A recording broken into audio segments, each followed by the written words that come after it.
Well, hello, ancient civilization lovers. Today we're going to be discussing the first major civilization on the planet called Mesopotamia. Let's take a look at where Mesopotamia was. Mesopotamia was in the Eastern Hemisphere in the continent of Asia. It was between the two rivers of the Tigris and Euphrates rivers in the country of modern day Iraq.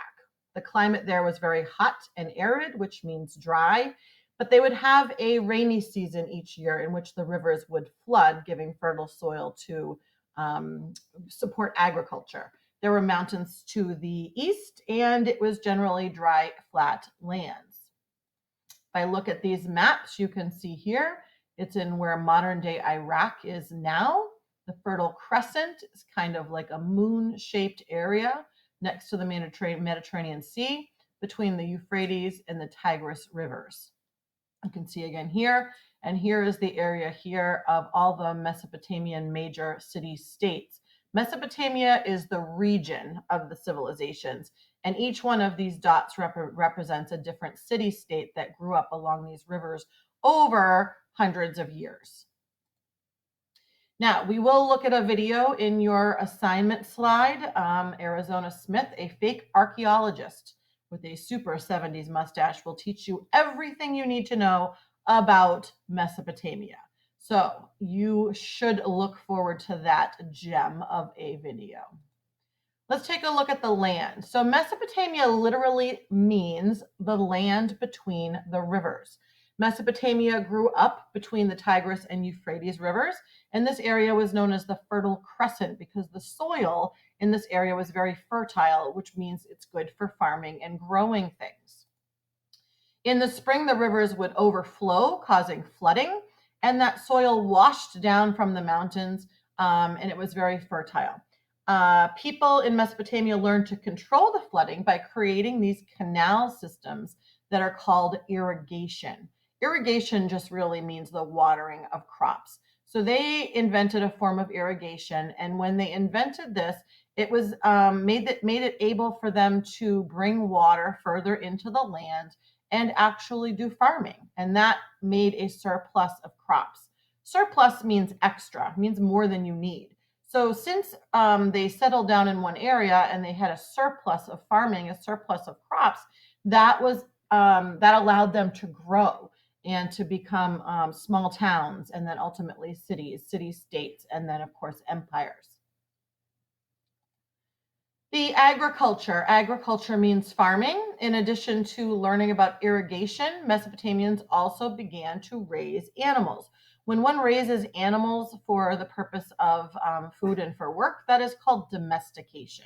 So they domesticated animals, like you can see here, with sheep and goats and oxen, cows, things like that. Animals helped work the farm, but also provided a source of food for shelter and for clothing. Now, the rivers were known as a gift. Any early civilization, it's important to note when we study about the different civilizations, Mesopotamia just happens to be the first. It's important to realize how important rivers are for that civilization. The river allowed for irrigation of crops, which meant they could do farming, and that led to an agricultural explosion, meaning that they had so much food, which they weren't used to having when they roamed the planet. Early man didn't have a surplus of food. They were just basically surviving off the land and caught what they ate, and then they had to go out and do more. So when farming was invented, this changed everything. It was a real game changer. It allowed them to feed more people and to grow. The rivers also allowed for transportation. Now, transportation means they used the rivers to do trade with other villages and other cities. Water from the rivers also could be used for animals. Of course, animals need to drink water, and for people. People need to drink water. It was also used for washing and for cooking. It was also a great source for fish. So rivers are ultimately such an important piece of what an early civilization needed for survival, between farming and fishing and raising animals and for using for cleaning and transportation and drinking. It was just really the gift. A river was a true gift, and it caused civilizations to grow up. The rise of the city-state. So Mesopotamia, like we talked about before, was a region of civilizations, and each city-state would grow up with a walled city, much like the one in the picture here. So towns, small villages grew into towns, and towns grew into cities. You can see how they would have an inner city that was then expanded, and a wall was built around it, and then it expanded, and a wall was built around it. So these were called city-states, and a city-state basically was its own government. It had its own government and had leaders of this area, and they would oftentimes go to war with one another. So a city-state in one part of the region would decide to try to conquer another city-state from another part of the region, because of course with more land and the conquering of a city-state, you get more resources. And if you get more resources, then you have more money, and money is power. And this civilization was the first example of that, money being power. That since the invention of money, then people want money and they have more control. As city-states grew, they banded together, and sometimes they were friends, sometimes they were enemies, but city-states eventually became empires. An empire is an area of land or an area of a government that has many different city-states. Let's take a look at some city-states, what they might have looked like. You can see the inner square here with the ziggurat at the center. That would have been a temple for worshiping their many gods, and they would have had a walled city. The city would have been walled to protect from invaders, because of course Mesopotamians were very much at war a lot of the time. Each city-state with a different leader trying to attack the other. They were a very violent war kind of civilization. So they would build these protective walls to keep the people within the walls safe. The religion of Mesopotamia was classified as polytheism. Poly means many, and theism is the belief of God. So polytheism is the belief in many gods. So they believed that the gods had power over things in nature. The gods controlled the wind, the rivers, the rain, and ultimately the success of farming. Mesopotamians often honored their gods by building a large temple for worship, a place called a ziggurat that would be at the center of the Mesopotamian city-state. Only priests were allowed in the holiest of places in the temple, but people would have surrounded the ziggurat on a regular basis for markets and for trading, things like that. Early on, the leaders of the city-states were priests, but later other rulers took over power. So here's another view of a Mesopotamian ziggurat. You can see the daily activities taking place around the ziggurat at the center of the city-state. Now, what was the language in Mesopotamia? Well, they invented a written language, and it's one of the earliest systems of writing in the world. This system was called cuneiform. Cuneiform was written on clay tablets with these wedge-shaped marks using kind of like a stylus, kind of like a wooden sharp-ended, flat-ended wooden stylus. So why do you think they wrote on clay tablets than not on paper? The Egyptians, as we will study later on, wrote hieroglyphics on paper. But why wouldn't Mesopotamians do that? Well, the answer comes to what comes from the earth. And we can only use what we get from the earth. And the Mesopotamians didn't have trees to make paper, and they didn't have the kind of growth and plants that they needed to make paper. So they used what they had available, which was a lot of clay. So they invented a system of writing that used clay tablets. Very few Mesopotamians would have known how to read and to write. Some people trained for years, and they would be called what is a scribe. A scribe is someone who could read and write the language. A scribe would have been a very important member of society because he would have been educated. And that's kind of the beginning of when we talk about in class how education is power. A scribe had an education, and that gave them more power within the community. You will have an opportunity to create your own message in cuneiform writing. You could do that on paper using the alphabet. Also, there is a clay recipe on your Mesopotamia slide assignment. Let's take a look at achievements. Achievements mean things that they accomplished, things they invented, things they discovered. So one of the major achievements or inventions that was left behind by the Mesopotamians would have been the wheel. The wheel was invented, at first would have been made out of wood. They invented the cart, which made things easier to pull and transport. They would have used the wheel for animals to help with farming. And eventually, because they were at war so often, they would have used the wheel for a chariot. And a chariot would have been something that they could have used with horses and to go to war. So, another invention of the Mesopotamians was the sailboat. The sailboat was discovered, well, it wasn't discovered, it was invented by the Mesopotamian civilization. And also the plow. The plow would have made it much easier. Here's the plow in this picture here. The plow would have made it very much easier to tend to the land and dig through the hard clay land, much easier than it would be due to by hand. So that was another thing that pushed agriculture even further to be able to be more successful.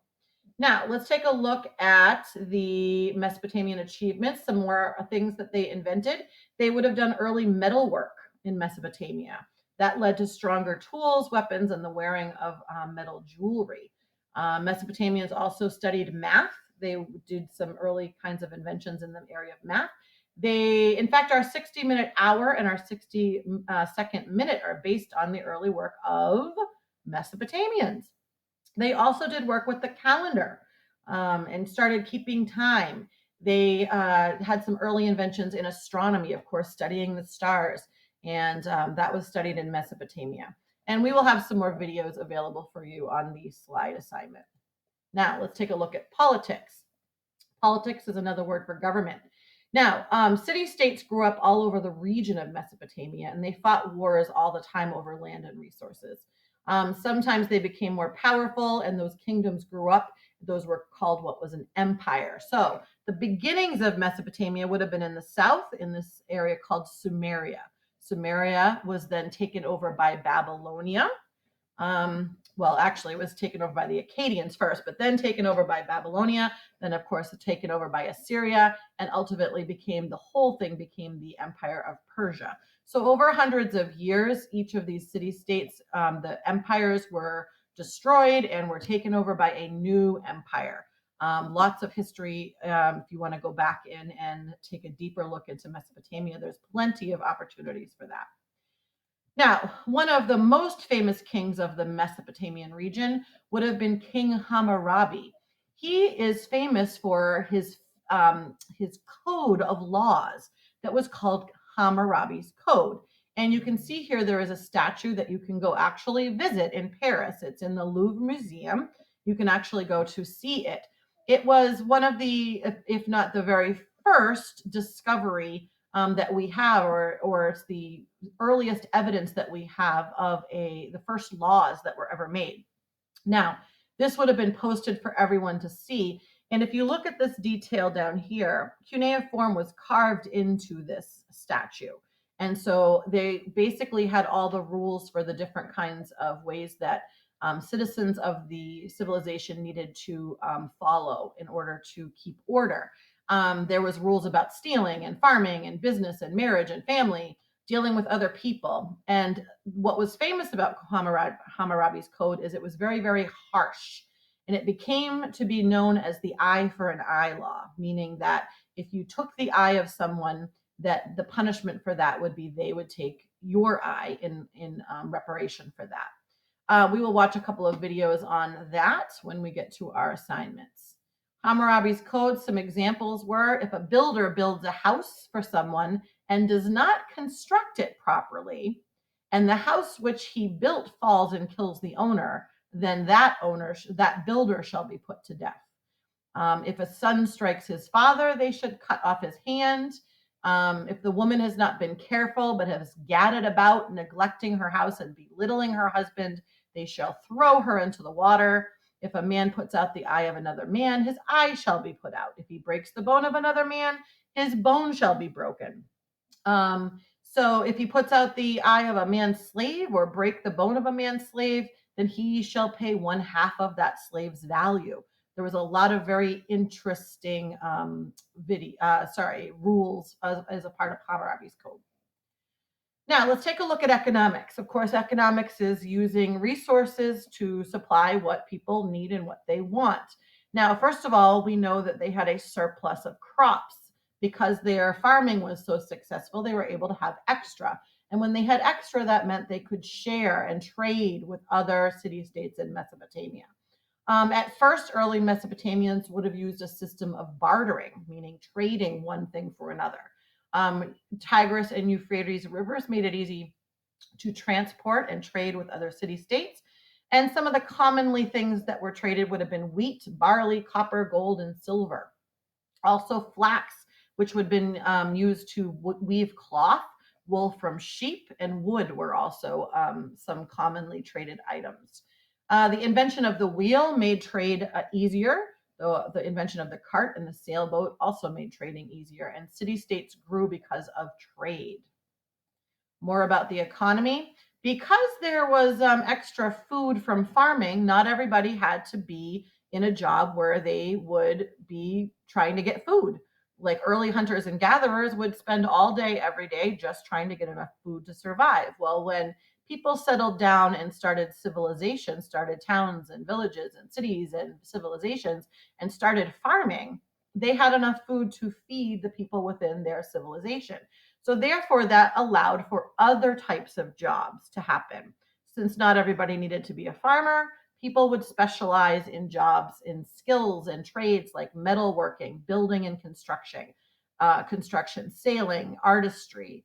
Some people became merchants that would sell goods. Some joined the military to go to war for the city-state, and others learned to write like scribes, keep records, tax collectors. Each person had a place within the society. And the invention of cuneiform allowed writing to keep track of sales and trade and taxes. Mesopotamia had the first basically tax system to tax its people in order to have money to do the things within the civilization.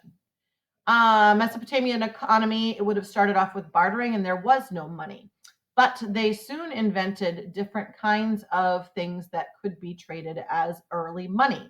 Clay tokens and shells and valuable metals such as silver, and eventually coins were made and used as Mesopotamian money. So you can see here. So one of the things that Mesopotamia developed over time was actual money. They started using money in their civilization. Mesopotamian social groups. We have talked about how our civilization, our society is built on social groups. Well, Mesopotamians started that. Over time, people would rise to power. And depending on where you were born and what kind of family you were born into, it depended where you were on the social classes. At the top of the social classes would have been the king and his family, the royalty. Then below that would have been the priests and nobles. Nobles is just another word for wealthy, important people, I guess you could say. Then there would be traders and clerks, people that bought and sold. And the most important here were scribes, the people that could read or write. Below that would be farmers and craftsmen, people that would make pottery and make metalworker, things like that. And then down the below would be the lowest level of social power would be slaves. And also prisoners of war, as we talked about, Mesopotamian went to war a lot, and those people would have captured prisoners of war. Let's take a look at daily life, social life of Mesopotamia. Homes would have looked a lot like this, right here and down here. They would have been built from mud bricks, dried over time, and people were born into different social classes. Some boys would have attended school to learn to read and write and become scribes, perhaps.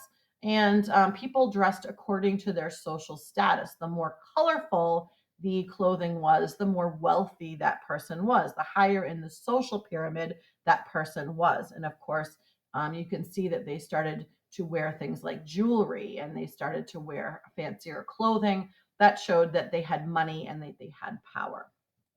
What would Mesopotamians eaten?